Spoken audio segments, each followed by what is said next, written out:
Hello, Vacha Party. I hope you all are doing well. So today our topic of interest is torque on current carrying coil या फिर loop in magnetic field. That means आज के हमारे topic में हमने ये देखना है कि जब कोई current carrying loop magnetic field में रखते हैं तो उसके ऊपर कितना टॉर्क अप्लाई होता है।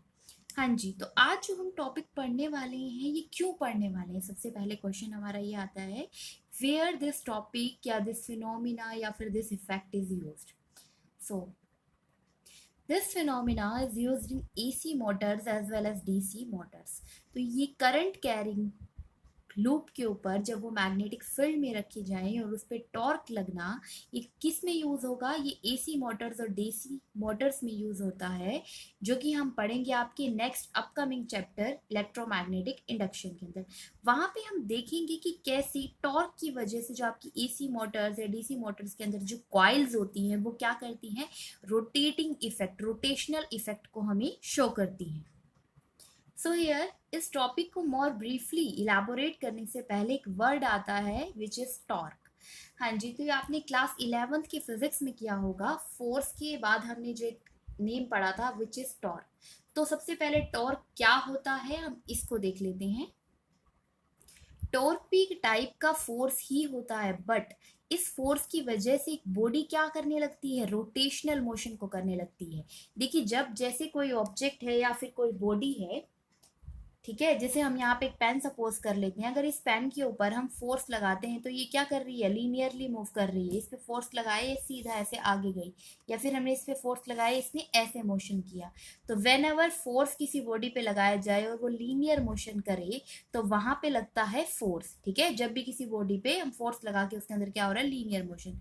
लेकिन यदि एक बॉडी पे टॉर्क लगे तो वो बॉडी कैसे करेगी, जैसे कि ये बॉडी क्या होने लग रही है, पेन आपको कैसे दिखाई दे रहा है, रोटेट होते हुए। ठीक है, तो जब कोई बॉडी रोटेशनल इफेक्ट को शो करती है दैट मीन्स उस बॉडी के ऊपर टॉर्क अप्लाई हो रहा है। जब कोई बॉडी लीनियर मोशन को शो करती है तब मतलब उस बॉडी पे अप्लाई हो रहा है फोर्स। बट हियर जो हमारा टॉपिक है इसके अंदर जो टॉर्क है आपका, उसे हम टॉर्क नहीं इवन कपल ऑफ टॉर्क की फॉर्म में देखेंगे। मतलब कि यहाँ जो टॉर्क है वो फॉर्म ऑफ कपल है। तो फिजिक्स की लैंग्वेज में कपल होता है सम ऑफ टू टॉर्क्स। हाँ जी, तो कपल होता है basically sum of two torque. Couple का एक और मीनिंग भी हम बोल सकते हैं that two equal and opposite non collinear forces form a couple. तो कपल बनाते कौन है, देखिए जैसे अब हम क्या लेते हैं, एक रेक्टेंगुलर शेप का मैंने आपको ये दिखा दिया। यहाँ पे क्या है, मेरे पास एक रेक्टेंगुलर लूप है जिसके पॉइंट्स हैं ए बी सी डी। अब अगर इसको क्या है, अगर मैं इसको इस तरीके से मूव करती हूँ, देखो अगर इस तरीके से मूव हो रहा है दैट मीन्स अगर हम ले लें कि आर्म ए बी का गई, नीचे की साइड गई, आर्म सी डी क्या जा रही है, ऊपर की साइड जा रही है, तो क्या हो रहा है, ये इस तरीके से ऐसे ये मूव हो रहा है। दैट मीन्स यहाँ पे इस साइड पे नीचे की तरफ फोर्स लग रहा था तो ये नीचे गया, अपोजिट दूसरी साइड पे कहाँ फोर्स लग रहा है, ऊपर की तरफ, तो ये कैसे मूव कर रहा है, ऐसे एंटी क्लॉकवाइज मूव हुआ, समथिंग लाइक दिस। ठीक है, तो ये क्या हुआ, इस रेक्टेंगुलर लूप ने क्या ली, एक रोटेशन ली। ठीक है, दैट मीन्स इसके रोटेशन में क्या इफेक्ट आता है, टॉर्क। तो टॉर्क कहाँ लगा इसका, यहाँ पे भी, ए बी साइड पे भी और सी डी साइड पे भी। अभी हम आपको एक मैग्नेटिक फील्ड के अंदर ऐसा ही एक रेक्टेंगुलर लूप रख के दिखाएंगे और दिखाएंगे कि कैसे टॉर्क वहां अप्लाई होता है। अभी सिर्फ ये समझ लीजिए कि यहाँ पे दो जगह पे टॉर्क लगा है, एक तो यहाँ पे और दूसरा सी डी वाले फेस पे। हाँ जी, बेसिकली टॉर्क होता क्या है, फोर्स इंटू परपेंडिकुलर डिस्टेंस। तो देखिए इसके ऊपर क्या लग रहा था, फोर्स तो लग रहा था, परपेंडिकुलर डिस्टेंस कहाँ से मानते हैं हम, बेटा जब भी कोई ऐसा ऑब्जेक्ट आप लेते हैं तो उसके अंदर सबसे पहले क्या होता है, इन बिटवीन। क्योंकि कोई भी ऑब्जेक्ट है, अगर आप रेक्टेंगुलर लूप ले रहे हैं तो वो कहाँ मूव करेगा, किसी एक्सिस के अराउंड। कैसे मूव हो रहा है इसका, ऐसे। ठीक है, या आपने कैसे मूव किया, ऐसे मूव हुआ ना, तो किसी न किसी एक्सिस के अराउंड मूवमेंट है। मान लीजिए कि टोटल डिस्टेंस इसका क्या है, ये कंप्लीट डिस्टेंस अगर आप ए ले लेते हैं तो ये डिस्टेंस कितना हो जाएगा, ए बाई टू, और ये डिस्टेंस कितना हो जाएगा, ए बाई टू। ठीक है, तो फोर्स कितना लगा इस पे, मान लीजिए एफ फोर्स लगा था, इनटू परपेंडिकुलर डिस्टेंस हो गया आपका ए बाई टू। यहाँ पे भी फोर्स एफ था, इनटू परपेंडिकुलर डिस्टेंस कितना हो जाएगा, ए बाई टू।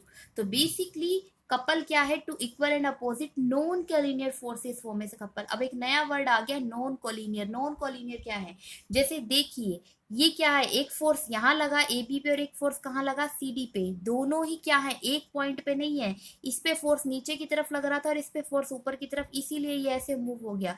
लेकिन क्या होता, जैसे अगर हम ये पेन ले ले और हम बोले इसमें ऊपर की तरफ फोर्स लग रहा है, कितना फोर्स लग रहा है इसमें 10 न्यूटन, नीचे की तरफ फोर्स लग रहा है 10 न्यूटन, तो क्या ये मूव करेगा, नहीं मूव करेगा। क्यों, क्योंकि ये कोलिनियर हो गया, एक ही पॉइंट पे हो गया। लेकिन यहाँ इस रेक्टेंगुलर लूप के केस में हम देख रहे हैं कि ये अलग अलग पॉइंट पे है, यहाँ पे फोर्स लगेगा और यहाँ पे फोर्स लगेगा, ये दोनों क्या है किसी ना किसी डिस्टेंस से क्या है सेपरेटेड है। So now see this diagram to explain betterly. हाँ जी बच्चा पार्टी, देखिए यहाँ पे क्या है, हमने यहाँ पे मैग्नेटिक, क्योंकि हमारे टॉपिक का नाम था torque on current carrying loop in magnetic field, तो हमने सबसे पहले मैग्नेटिक फील्ड बनाने के लिए क्या लिया है, नॉर्थ पोल और साउथ पोल दो क्या ले लिया है, मैग्नेट्स ले लिए हैं। तो मैग्नेटिक फील्ड लाइंस हम जानते हैं हमेशा कैसे होती है, नॉर्थ से साउथ की तरफ निकलती हैं। नॉर्थ को बेसिकली रेड से रिप्रेजेंट किया जाता है, इसीलिए यहाँ पे इसको रेड कलर से शो किया मैंने, और साउथ को हमेशा ब्लू से। अब देखो नॉर्थ से साउथ की तरफ क्या आ रही है, मैग्नेटिक फील्ड लाइंस, तो जिसे देखो मैंने ब्लैक से शो किया, इसलिए आपको ब्लैक पेन दिखा रही हूँ कि ये ब्लैक लाइंस क्या है, मैग्नेटिक फील्ड लाइंस। इस मैग्नेटिक फील्ड लाइन के अंदर हमें क्या रखना है, current carrying loop. Current carrying loop अब आपको मैं दिखा रही हूँ, जैसे मैंने यहाँ पे बोला ए बी सी डी, मैंने क्या ले लिया, एक रेक्टेंगुलर लूप ले लिया। सपोज कर लीजिए ये लूप आपका यहाँ है ए बी सी डी, इसके एंड पॉइंट्स को हमने किससे कनेक्ट कर दिया है, यहाँ पे स्प्लिट रिंग्स। इसके बारे में ज्यादा मत जाइए, देखिए मेन की एक बैटरी से कनेक्टेड है, क्योंकि किसी लूप में अगर आप करंट को फ्लो करना चाहते हैं तो आपको बैटरी तो इनिशिएशन करना ही पड़ेगा। तो इस बैटरी के करंट कैसे फ्लो करता है, बैटरी के पॉजिटिव टर्मिनल से बैटरी के नेगेटिव टर्मिनल की तरफ। तो बेसिकली करंट यहाँ से आई फ्लो हुआ, देखो करंट की मूवमेंट को मैंने रेड से शो किया है, दैट मीन्स करंट फ्लो कर रहा है कैसे गया, ए से बी, बी से सी से डी एंड डी से ए अगेन। हाँ जी बच्चा पार्टी, यहाँ पे मैंने इस रेक्टेंगुलर लूप की इन बिटवीन एक लाइन बनाई है which is known as axis of rotation. That means जैसे ये रेक्टेंगुलर लूप है तो इस एक्सिस ऑफ रोटेशन के अराउंड ही क्या करेगा, ये ऐसे मूव करेगा। हाँ जी बच्चा पार्टी, देखिए अब हो क्या रहा है, हमने कर क्या लिया, हमने एक रेक्टेंगुलर करंट कैरिंग लूप कहाँ रख दिया है, मैग्नेटिक फील्ड के अंदर, जिसमें आपने इस रेक्टेंगुलर लूप की लेंथ को ले लिया है कितना, ठीक है। इस रेक्टेंगुलर लूप की लेंथ को आप रिप्रेजेंट कर रहे हैं कि ये है आपके पास बी, और रेक्टेंगुलर लूप की ब्रेथ है आपके पास ए। दैट मीन्स ये ए से बी और सी से डी आपके पास आपने ले लिया कितना है B, A D and B C आपका क्या है ए, ये आप सपोज करके चल रहे हैं। नाउ एक और डिपेंड करता है एरिया वेक्टर, एक और की पॉइंट हमने यहाँ लिखा है, लेट्स रीड इट। ये जो मैंने यही बोला कि आपने जो कंसीडर किया वो यहाँ गिवन है, की पॉइंट यहाँ पे जो गिवन है, area vector is above the plane और below the plane, it depend upon your site of observation. Let's see, इस डायग्राम पे दोबारा आइए आप। तो हम क्या कह रहे हैं कि एरिया वेक्टर, जैसे मान लीजिए कि ये आपका लूप था, तो इसे आप अगर किसी कोई इस रेक्टेंगुलर लूप को ऊपर से देखना चाह रहा है, ठीक है, तो उसका एरिया वेक्टर कहाँ होगा, ऊपर की तरफ, ठीक है। अगर आप इसको यहां से देख रहे हैं, अगर इसको कोई नीचे से देख रहा है, ठीक है, तो इसका एरिया वेक्टर कहाँ होगा, नीचे की तरफ। तो एरिया वेक्टर किसी भी सरफेस का, जैसे आपने रेक्टेंगुलर लूप लिया या आप सर्कुलर कॉइल लें, कुछ भी लें, उसका डिपेंड करता है साइट ऑफ ऑब्जर्वेशन से कि आप देख कहाँ से रहे हैं। ऑब्वियसली जैसे यहाँ पे मैग्नेटिक फील्ड लाइंस कहाँ है, इस तरफ, और नॉर्मली फेज में हम क्या कर रहे हैं, इसे इसी तरफ देख रहे हैं, ऊपर की तरफ। तो मैग्नेटिक फील्ड लाइंस और एरिया वेक्टर के बीच में एंगल कितना होगा बच्चा, ये इस तरफ है, देख लीजिए ब्लैक लाइंस, और मान लीजिए एरिया वेक्टर आपका ऊपर की तरफ है, आप ऊपर से देख रहे हैं, तो इसके बीच में एंगल कितना है, 90 डिग्री। अब एक और चीज हम क्या करने वाले हैं, हम यहाँ पे इसको डिस्ट्रीब्यूट करने वाले हैं। कैसे डिस्ट्रीब्यूट करने वाले हैं, ये जो कंप्लीट हमारा रेक्टेंगुलर कॉइल था ए बी सी डी, इसे हम चार में डिवाइड कर लेंगे, ए से बी से सी से डी एंड डी से ए। अब हम एक एक इफेक्ट पे देखेंगे कि ए से बी के अंदर क्या आ रहा है, बी से सी के अंदर क्या हो रहा है, सी से डी के अंदर क्या हो रहा है, डी से ए के अंदर क्या हो रहा है। सबसे इंपॉर्टेंट बात जो आपको इससे पहले पता होनी चाहिए इस टॉपिक में अप्लाई करने से पहले, लेट्स सी। हाँ जी बच्चा party, as we know, whenever a current carrying wire is placed in magnetic field, it experiences a force and the value of force is FIL cross V. That means जब भी कोई current carrying element आप कहाँ रख दें, ठीक है, current carrying wire आप कहाँ रख दें, मैग्नेटिक फील्ड के अंदर रख दें, तो उस पर फोर्स लगता है और उस फोर्स की वैल्यू ये होती है, जिसमें आई एल आपका करंट एलिमेंट है और बी मैग्नेटिक फील्ड। जब आप क्रॉस प्रोडक्ट हटाएंगे तो आपके पास आ जाएगा I L B sine theta, जिसमें आई आपकी करंट है, एल क्या है, लेंथ है यहाँ पे, B magnetic field and sin theta. Sin theta is the angle between the current element and magnetic field. तो यहाँ पे भी अगर आपने इसे पार्ट वाइज डिवाइड किया है तो देखिए क्या हो रहा है ये, अगर हम देखें कि इस पूरे लूप का एक छोटा सा सेगमेंट ए से बी सेगमेंट या बी से सी सेगमेंट, सी से डी सेगमेंट एंड डी से ए सेगमेंट, अलग अलग सेगमेंट्स किस में रखे जा रहे हैं, मैग्नेटिक फील्ड के अंदर, ठीक है। तो अब हम इसको अप्लाई करके देखेंगे। लेट्स सी, सबसे पहले हम ले लेते हैं बी से सी साइड। देखिए बी से सी साइड अगर आप देखते हैं, फर्स्ट हम F1 दिखा रहे हैं, तो यहाँ पे देखिए मैग्नेटिक फील्ड लाइंस तो हमेशा कैसे जाएंगी, नॉर्थ से साउथ। बी से सी के अंदर करंट रेड से है, इसीलिए मैंने आपको रेड पेन से शो कर रही हूँ। तो अब आप देखेंगे मैग्नेटिक फील्ड लाइंस भी ऐसे हैं और करंट भी कैसे जा रहा है, बी से सी के अंदर ऐसे ही जा रहा है। बी से सी के अंदर करंट भी ऐसे जा रहा है और मैग्नेटिक फील्ड लाइंस भी ऐसे है, तो ये दोनों कैसे होंगी, पैरेलल हो गई। जब दोनों पैरेलल होगी तो एंगल कितना होगा उन दोनों के बीच में, 0 डिग्री। तो अब ये केस देखते हैं बी से सी के केस में कितना फोर्स होगा। हाँ जी बच्चा पार्टी, तो हम यहाँ पुट कर देंगे बी से सी के केस में हमने अप्लाई किया F1 is equal to ILB sine theta, but theta आपका क्या है 0 डिग्री, साइन 0 क्या होता है 0, तो आपके पास फोर्स की वैल्यू भी कितनी आ गई 0। नेक्स्ट हम देखते हैं AD आर्म हमारी। हाँ जी बच्चा पार्टी, तो इस रेक्टेंगुलर कॉइल की जब आप AD आर्म के बारे में बात करेंगे तो देखिए मैग्नेटिक फील्ड लाइंस कैसे जा रही है, नॉर्थ से साउथ, तो इसे हमने ऐसे रख दिया। नेक्स्ट A से D की तरफ क्या जा रहा है, आपका करंट जा रहा है इस सेगमेंट में। पहले हमने BC देखा, फिर AD देखा, सारे ही चारों पार्ट्स को देखेंगे तो आप देख रहे हैं कि magnetic field and current element क्या है, दोनों एक दूसरे से अपोजिट डायरेक्शन में जा रहे हैं। दैट मीन्स इनके बीच में एंगल कितना होगा, 180 डिग्री। हाँ जी बच्चों पार्टी, तो हमने यहाँ पे साइन की जगह क्या रख दिया है, थीटा की जगह 180 डिग्री। और हम जानते हैं कि साइन n पाई 0 होता है, मतलब कि पाई का कोई भी मल्टीपल 0 होता है। तो यहाँ पे हमारे पास साइन पाई की वैल्यू आ जाएगी 0। तो हमारे पास AD आर्म या DA आर्म पे लगने वाला फोर्स भी कितना हो गया है, 0। हाँ जी बच्चा पार्टी, हम ए बी के लिए देखते हैं। जब हम ए बी के लिए देखते हैं तो देखिए मैग्नेटिक फील्ड लाइंस तो नॉर्थ से साउथ ही है, लेकिन ए से बी में करंट जा रहा है ऐसे ऊपर की तरफ। तो ये देखिए दोनों क्या है, एक दूसरे के परपेंडिकुलर है। क्लियर है इतना, दोनों एक दूसरे की क्या है, परपेंडिकुलर।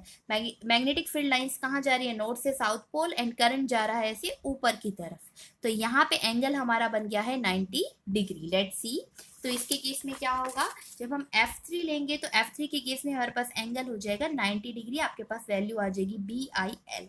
और हाँ जी, यहाँ पे लेंथ क्या है, मैंने आपको अभी सपोज करके और दिखाया है इस एंगल के अंदर कि यहाँ पे जो लेंथ है, ये सेगमेंट जो AB है वो किसके इक्वल है, B के इक्वल है। तो इस लेंथ की जगह हम किसको रिप्लेस कर देंगे, यहाँ पे B को रिप्लेस कर देंगे। अब देखते हैं कि इसमें फोर्स की डायरेक्शन क्या होगी, क्योंकि इससे पहले वाले दो सेगमेंट्स जो आपने लिए थे, ठीक है, उसके अंदर तो फोर्स आया ही नहीं था, 0 था, बट यहाँ पे फोर्स की डायरेक्शन होगी। और वो फोर्स की डायरेक्शन हमेशा दी जाती है फ्लेमिंग के लेफ्ट हैंड रूल से। हाँ जी बच्चों पार्टी, तो ये आपका फ्लेमिंग का लेफ्ट हैंड रूल होता है, जिसमें हमें लेफ्ट हैंड को यूज करना है। फोर्स रिप्रेजेंट करता है थंब को, मैग्नेटिक फील्ड लाइंस आपकी 4 फिंगर रिप्रेजेंट कर रही है, and your middle finger represent the direction of current. तो हमें कुछ इस तरीके से रखना है AB के लिए। AB के लिए देखिए करंट कहाँ है, ऊपर की तरफ, मैग्नेटिक फील्ड कहाँ है, इस तरफ, नॉर्थ से साउथ की तरफ। तो नॉर्थ से साउथ की तरफ आपकी होनी चाहिए मैग्नेटिक फील्ड लाइन, करंट होना चाहिए ऊपर की तरफ। और अब हम चेक करेंगे कि फोर्स की डायरेक्शन क्या होगी। हाँ जी बच्चा पार्टी, देखिए तो आपकी ये फिंगर ऐसे किसको रिप्रेजेंट कर रही है, मैग्नेटिक फील्ड की डायरेक्शन को। This finger represent the direction of current. तो ये दोनों कैसी होनी चाहिए, म्यूचुअली परपेंडिकुलर। अब जब आप यहाँ पे किसको खोलेंगे, थंब को खोलेंगे, तो आपको दिखेगा कि थंब आपका जा रहा है ऊपर की, नीचे की तरफ। देखिए ऐसे मैं आपको दिखा रही हूँ, इसी को आपको ऐसे कैसे को क्या कर देना, ऐसे इन्वर्ट कर देना। जैसे आप इन्वर्ट कर दें, देखेंगे ऊपर की तरफ करंट, इस तरफ मैग्नेटिक फील्ड, एंड थंब जा रहा है आपका इनवर्ट। दैट मीन्स ए से बी के केस के लिए आपके पास फोर्स कहाँ लगेगा, अंदर की तरफ। जैसे हम मैग्नेटिक फील्ड को, इनवर्ड मैग्नेटिक फील्ड को क्रॉस से रिप्रेजेंट करते हैं, ऐसे ही हम इनवर्ड फोर्स को, जो कि डाउनवर्ड डायरेक्शन का फोर्स है, उसको हम क्रॉस से रिप्रेजेंट करते हैं। अब हम बात करते हैं आर्म CD की। आर्म CD अगर आप देखेंगे तो मैग्नेटिक फील्ड लाइंस कैसे जा रही हैं बच्चा पार्टी, यहाँ पे मैग्नेटिक फील्ड लाइंस जा रही हैं नॉर्थ से साउथ की तरफ। और यहाँ पे करंट आपका आ रहा है C से D ऐसे। तो इन दोनों के बीच में एंगल कितना है, 90 डिग्री। स्टिल यहाँ पे भी हम किसकी डायरेक्शन को देख लेते हैं, यहाँ पे भी हम देख लेते हैं फोर्स की डायरेक्शन को। करंट आपका है नीचे की तरफ, मैग्नेटिक फील्ड लाइंस ऐसे हैं, और अब आपको देखना है कि फोर्स की डायरेक्शन क्या होगी। तो देखिए फ्लैमिंग का left hand rule, magnetic field, current and force. तो आपका करंट है नीचे की तरफ, मैग्नेटिक फील्ड लाइंस कैसे हैं, ऐसे जा रही हैं, तो आपको दिख रहा है कि थंब कहाँ आ रहा है, ऊपर की तरफ।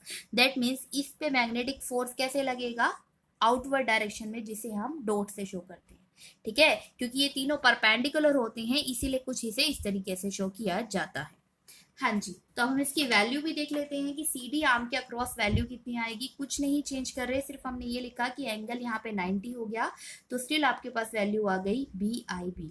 अब देखिए F3 एंड F4 दोनों की वैल्यू क्या थी, आपकी सेम थी, लेकिन क्या है, इन दोनों पे लगने वाला फोर्स क्या है, अपोजिट है। अपोजिट का मतलब क्या है, एक ऊपर की तरफ लग रहा है और एक नीचे की तरफ लग रहा है। देखिए since F3 and F4 are equal in magnitude but opposite in direction, so they form a couple. तो वो क्या बनाते हैं, कपल बनाते हैं। और टॉर्क क्या होता है, नॉर्मली टॉर्क होता है बेटा फोर्स इनटू परपेंडिकुलर डिस्टेंस।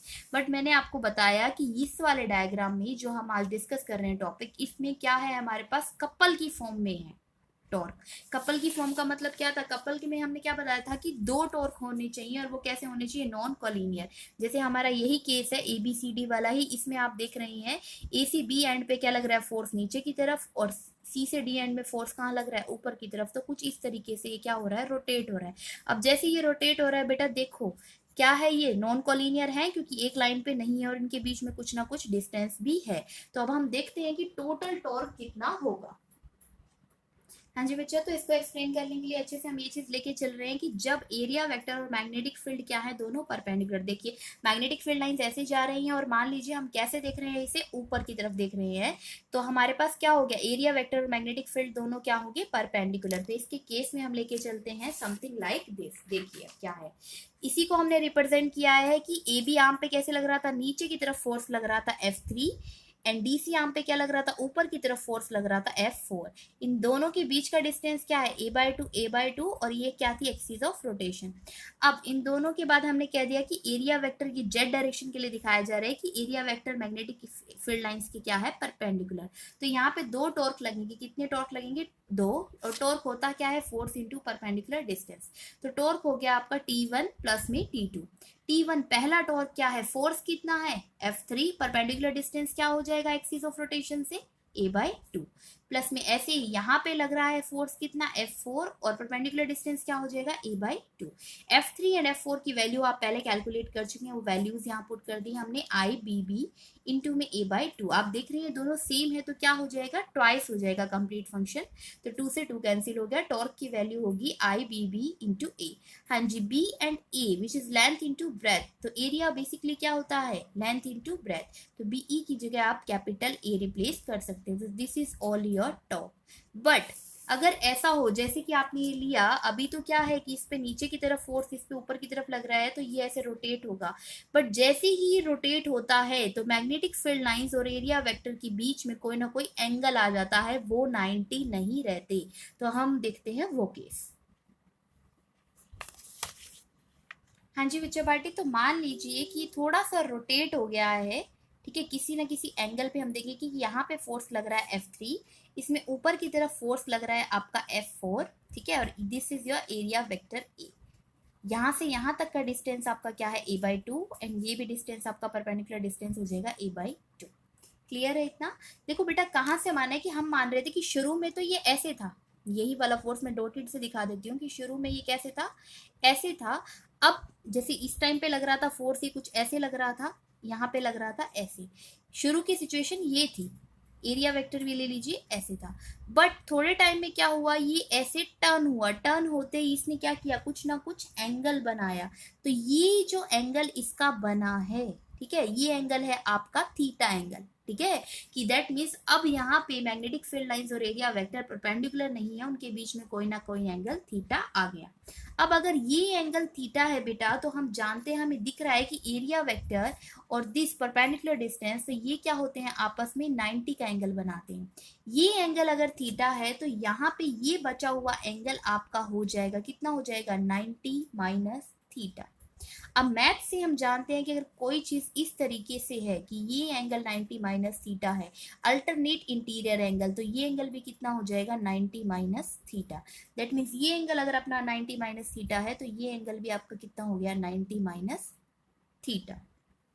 अब देखिए, इसको और सिंप्लीफाई करने के लिए ही हमने क्या किया है, इसी लाइन को, ये जो F3 वाली फोर्स की एक्शन थी, इसको हमने बैकवर्ड एक्सटेंड कर दिया है और हमने यहाँ पे 3 पॉइंट ले लिए हैं. This is your Q point, this is your P point and this is your R point. ठीक है, क्योंकि हम टॉर्क कैलकुलेट करना चाहते हैं और टॉर्क होता है फोर्स इनटू परपेंडिकुलर डिस्टेंस. तो अगर हम फोर्स लें तो हमें ये परपेंडिकुलर डिस्टेंस PQ की रिक्वायरमेंट है. हाँ जी, एक और चीज कि अगर ये एंगल 90 माइनस थीटा है तो ये एंगल कितना होगा. हम जानते हैं कि ये एंगल हमेशा कितना होगा, 90, फोर्स और परपेंडिकुलर डिस्टेंस के बीच में. और टोटल किसी भी ट्रायंगल का सम कितना होता है, 180 डिग्री. तो ये बचा हुआ एंगल हमारा हो गया थीटा, क्योंकि आप इस सभी का सम लेंगे. कैसे सम लेंगे, 90 प्लस 90 माइनस थीटा प्लस में थीटा, वो किसके इक्वल होना चाहिए, 180 के. तो अगर आप सोल्व करके देखते हैं तो दोनों ही साइड क्या हो जाएगा, 180 इज इक्वल टू 180. हाँ जी, तो हमने अब सबसे पहले आपकी ले लेनी है ट्रायंगल कौन सी, PQR के लिए. हाँ जी, कंसीडर ट्रायंगल PQR जिसमें कि एंगल PQR आपका थीटा है एंड एंगल QPR आपका 90 डिग्री है. दैट मीन्स एंगल PQR तो आपका कितना है, थीटा, एंड एंगल QPR आपका कितना है, 90 डिग्री. हाँ जी, अब और देखिए आगे, यहाँ पे हम लिख लेते हैं PRQ. तो आपका PRQ एंगल है. देखिए जो बीच वाला होता है उसी को लेके चलना है. R का देखिए एंगल कितना है, थीटा.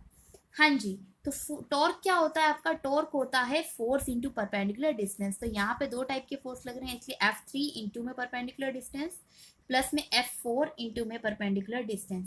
बट स्टिल क्या हमारे पास परपेंडिकुलर डिस्टेंस है, PQ की वैल्यू है, नहीं है. तो उसे कैलकुलेट करने के लिए ही हमने ये एंगल ट्रायंगल यूज किए. तो हम लिखेंगे यहाँ पे, इसे कैलकुलेट करने के लिए हम साइन थीटा का यूज कर रहे हैं. साइन थीटा होता है परपेंडिकुलर बाय हाइपोटेन्यूज, और इस ट्रायंगल में परपेंडिकुलर बाय हाइपोटेन्यूज हो जाएगा आपका PQ अपॉन में QR. यहाँ से अगर आप PQ की वैल्यू निकालते हैं तो विच इज इक्वल टू में साइन थीटा इंटू में QR. तो PQ की वैल्यू आपके पास यहाँ से आगे बचा पार्टी, साइन थीटा इंटू में QR. QR आपका क्या है, Q से R तक का डिस्टेंस आपका है A/2. हाँ जी, तो इस परपेंडिकुलर डिस्टेंस की वैल्यू को हम यहाँ पुट कर देंगे. दोनों ही फोर्सेस क्या थे, इक्वल थे. हम इससे पहले F3 और F4 की वैल्यू कैलकुलेट कर चुके हैं. IBB इंटू में परपेंडिकुलर डिस्टेंस हमारे पास आ गया sine theta A/2. Same value ही फोर्स F4 की है. F4 की जगह भी हम पुट कर देंगे IBB. परपेंडिकुलर डिस्टेंस हो जाएगा A/2 साइन थीटा. हाँ जी, जब आप इसे सम कर लेंगे तो आपके पास आ जाएगा twice IBB sine theta divided by 2. तो इस 2 से 2 क्या हो जाएगा बच्चा पार्टी, कैंसिल हो जाएगा. एक ये AB आपके पास है. तो टॉर्क हो गया आपका IBA साइन थीटा. और हम जानते हैं यहाँ पे B इंटू ए आपके पास क्या है, लेंथ इंटू ब्रेथ. तो लेंथ इंटू ब्रेथ क्या हो जाता है, ऑफ कोर्स ये आपके पास एरिया हो जाता है. तो टॉर्क हो गया आपका IBA साइन थीटा. हाँ जी, जैसे आपने इलेक्ट्रोस्टैटिक में पढ़ा था कि आपके पास क्या होता है, इलेक्ट्रिक मोमेंट, ऐसे ही आपके पास क्या होता है, मैग्नेटिक डायपोल मोमेंट, जिसको कि हम M से रिप्रेजेंट करते हैं, and which is equal to current into area. Clear है. तो यहाँ पे करंट इंटू एरिया की जगह हम किसको रिप्लेस कर सकते हैं, M को रिप्लेस कर सकते हैं, MB साइन थीटा. और अगर हम इसको क्रॉस प्रोडक्ट में लिखना चाहें तो हमारे पास आ जाएगा torque M cross B. Clear है इतना. So this is very beautiful result of a torque, that torque is equal to cross product of M into B.